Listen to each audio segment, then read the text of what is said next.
की डेयरडेविल की सीरीज ने पीक डिलीवर किया, considered one of the best still. Born Again को at least same level of peak deliver करना था, मार्वल की डाइंग रेपुटेशन को बचाना था, और अब जब सीरीज एंड हो चुकी है शायद उसने ये सब कुछ कर लिया है और शायद लोकी जितना अच्छा भी बन चुका है। अब बॉर्न अगेन के आखिर के 2 एपिसोड्स माहौल थे, लेकिन अगर हम थोड़ा पीछे हट के देखें तो कहीं कहीं ये सीरीज थोड़ी लेजी और फिलरिश भी लगती है। व्हाइट टाइगर वाली पूरी story line even though emotional, और स्पेशली वो बैंक चोरी वाला एपिसोड क्यों ही था, कहीं और जिक्र तक नहीं हुआ उसका सिवाय हैदर के एक डायलॉग के। लिटरली एक डायलॉग, एक जो यूजफुल चीज हुई उसमें वो था कमाल का इंटीग्रेशन, जिसका फल हमें 10 साल के इंतजार के बाद दिख ही जाएगा, जिसमें मैट बस बोल देता अरे मैं एक दिन तेरे बाप से मिला था। बुरे नहीं लगते वो एपिसोड, लेकिन जिस टाइप का सिनेमा इसके पहले और आखिर के 2 एपिसोड्स दिखाते हैं हमें, बाकी एपिसोड्स की औकात नहीं है। अब इस सीरीज का लास्ट एपिसोड कोसों दूर होते हुए भी शायद जब 3रा-4था एपिसोड रिलीज हुआ था तभी हमें पता लग गया था कि सीजन 2 का बनना चालू हो चुका है। और ये इनका कॉन्फिडेंस हो सकता है लोकी के डायरेक्टर्स पे, क्योंकि इन्होंने ही पहला और आखिर के 2 एपिसोड्स को डायरेक्ट करा है जो आयरॉनिकली रीशूट्स थे।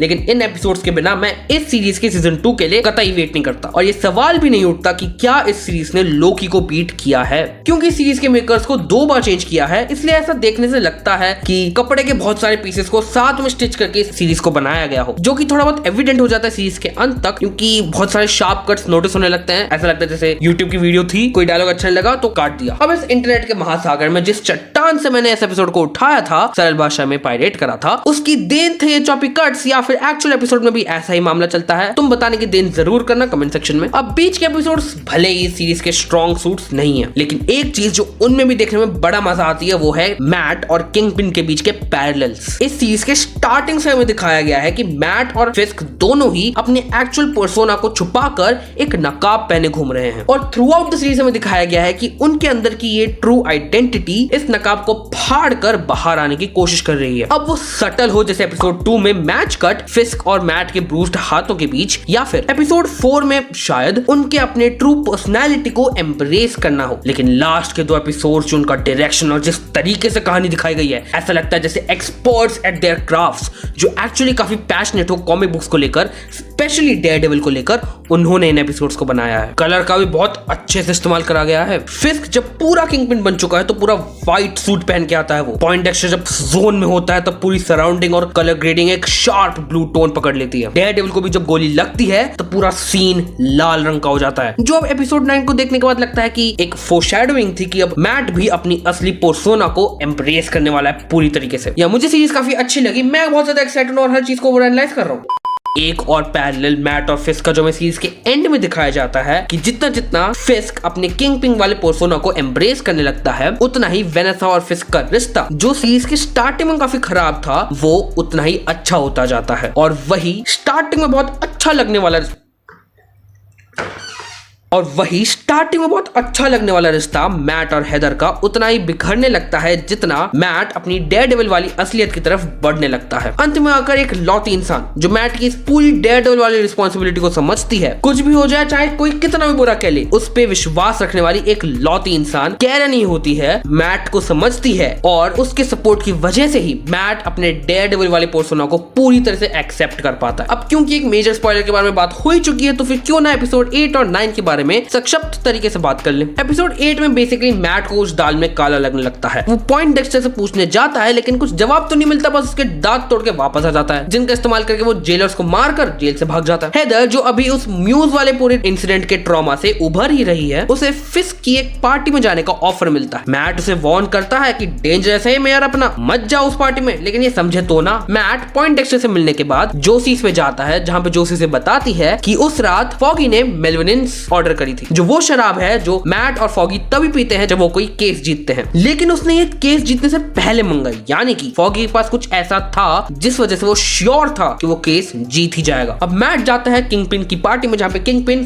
फुल व्हाइट में, मैट नॉर्मल ब्लैक सूट में, वेनेसा रेड कलर के ड्रेस में और हेदर व्हाइट कलर के ड्रेस में होती है, जो कि मुझे लगता है कि फोरशैडोइंग है, क्योंकि इनका आगे जाके पैर अब भी ऐसा ही होता है। मैट और हेदर और फिस्क और वेनेसा डांस करते हैं, लेकिन फिर ये स्प्लिट अप हो जाते हैं। मैट और वेनेसा और फिस्क फिस्क और हेदर में अलग अलग, जिसमें फिस्क हेदर को मैनिपुलेट कर रहा है कि मैट कुछ तो छुपा रहा है, और वहीं मैट भी वेनेसा के साथ कन्फ्रंटेशन में होता है क्योंकि उसे पता लग चुकी है कि पॉइंटडेक्स्टर को भेजने वाली फिस्क नहीं वेनेसा थी। फिस्क का हेदर को मैनिपुलेशन और मैट का वेनेसा को गैस लाइटिंग चल ही रहा होता है, और वहीं पॉइंटडेक्स्टर भी अपनी गन तान के स्नाइपर पोजीशन में रेडी होता है और वो गोली चला देता है फिस्क पे। पर प्लॉट ट्विस्ट, मैट फिस्क को बचा लेता है और खुद गोली खा लेता है। जहां से ही एपिसोड 9 की शुरुआत होती है, जिसमें हमें बताया जाता है कि फिस्क को वेनेसा और पॉइंटडेक्स्टर वाला मामला पूरा पता था, और यही हमें दिखाया जाता है कि कैसे वेनेसा ने उसने यही खेला था कि अगर फिस्क इतने क्राइम करने के बाद भी फ्री घूम सकता है तो पॉइंटडेक्स्टर क्यों नहीं। हम यहाँ देख सकते हैं कि पॉइंटडेक्स्टर पूरी तरह अपने सेंसेस में नहीं है। वो शायद इसलिए क्योंकि वो कुछ दवाइयां खा रहा है जिसको वेनेसा दूर कर देती है और फिर उसे मैनिपुलेट करने लगती है। एंड पॉइंटडेक्स्टर जेल से आजाद। जिसके बाद हम देखते हैं कि मैट हॉस्पिटल में लेटा हुआ है और वो हेदर को कैरन बुला लेता है। मेरी ऑडियंस में से 0.1% लोग, जिनकी एक से ज्यादा बंदी रह चुकी है, एक बात की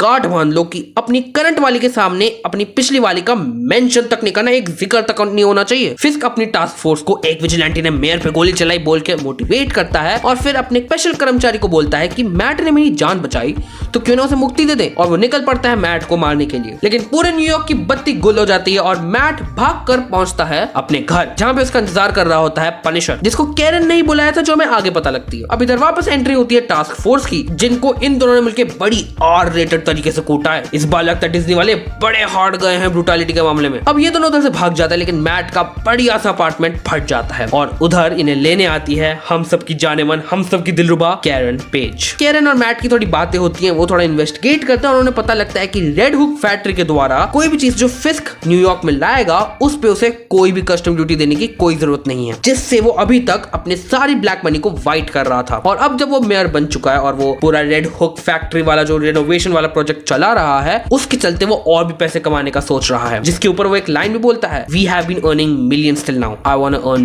बिलियंस। और आई बात फिस्क की, तो जब ये सब चल रहा होता है तब फिस्क भी अपनी बूढ़ी कर्मचारी को बोलता है, जो भी हमारे बीच खोटे सिक्के हैं उनको फेंक दो। जिसका पहला शिकार होता है कमिश्नर भाई साहब, जो बूढ़ी मोहतरमा को अपने साइड करने की कोशिश करते हैं, लेकिन वो उनके बीच की सारे कन्वर्सेशन की रिकॉर्डिंग फिस्क के सामने रख देती है और फिस्क लिटरली अपने हाथों से कमिश्नर के सर को दबा के फोड़ देता है। और ये मैं बोल देता हूँ, मार्वल का सबसे ब्रूटल सीन होगा। मार्वल छोड़ो, डिज्नी का सबसे ब्रूटल सीन होने वाला है ये। मोटिवेटेड टास्क फोर्स निकलती है न्यूयॉर्क की सड़कों पे, जहां पे जो भी छोटा सा छोटा बुरा काम करेगा उसको वो गोली मार देंगे और जस्टिफिकेशन में उसे मास्क पहनाकर विजिलेंटी बोल देंगे। और अगर तुम नोटिस करोगे तो ये वही वाला मास्क है जिससे मैट ने अपने डेयरडेविल वाले कार्यक्रम की शुरुआत करी। पनिशर भी कोशिश करता है पूरी टास्क फोर्स को अकेले मारने की, लेकिन वो पकड़ा जाता है। अब यही सेम काम मैट भी करने जा रहा होता है, लेकिन कैरन उसे समझाती है कि चूतिया मर वरा जाएगा। तो मैट भी समझ जाता है कि छोकरी सही कह रही है और वो बोलता है कि आई नीड अ टीम। मेरा यहाँ फुल माहौल बन गया था कि अब हमें देखने को मिलेंगे डिफेंडर्स, लेकिन मैट की टीम में हमें देखने को मिलती है चेरी, डिटेक्टिव किम, वो एपिसोड 3 बैंक रॉबरी वाली, जो बैंक रॉबरी नहीं रोक पाई, वो मैट की टीम में है, और 3 ऑफिसर्स जो पता नहीं कौन है। फाइनल शॉट के रूप में हमें रेड हुक फैक्ट्री के अंदर दिखाया जाता है, जहां पे फिस्क ने वो सारे लोग जो उसके खिलाफ थे उनको जेल में बंद कर दिया है, इंक्लूडिंग पनिशर। अब लास्ट के एपिसोड में एक end credit mid credit scene भी है, जिसमें पनिशर एक ऑफिसर के हाथ को यूं पकड़ के तोड़ देता है। बस यही दिखाने के लिए इस शेर को पिंजरे में बंद नहीं किया जा सकता। मैं एक सवाल पूछना चाहता हूँ कि स्पाइडरमैन भी न्यूयॉर्क में रहता है ना, बिजली कट गई, दंगे फसाद हो रहे हैं सड़कों पे, लोग मारे जा रहे हैं, लेकिन स्पाइडरमैन कहीं दिख ही नहीं रहा। यार मार्वल वाले सोनी वालों के साथ कोई डील सेट करो ना, कब तक वो झूलता रहेगा सोनी के टट्टों पे। अब देखो, ये सीरीज लोकी से बढ़िया तो नहीं है। लोकी एक बहुत ज्यादा फैंटास्टिकल स्टोरी दिखाता है, और वो होता है ना, नए खिलौने के साथ तुम सबसे ज्यादा खेलते हो क्योंकि सबसे ज्यादा मजा आती है तुम्हें। उसी तरह ही लोकी पहली मार्वल सीरीज थी जिसमें हमें अच्छी स्टोरी के साथ अच्छी डायरेक्शन भी देखने को मिली, और उस जादू को वापस लाना थोड़ा तो मुश्किल है। अब हर मूवी नहीं ना एवेंजर्स एंड गेम हो सकती है। डेयरडेविल सीजन 1 तुमने देखा,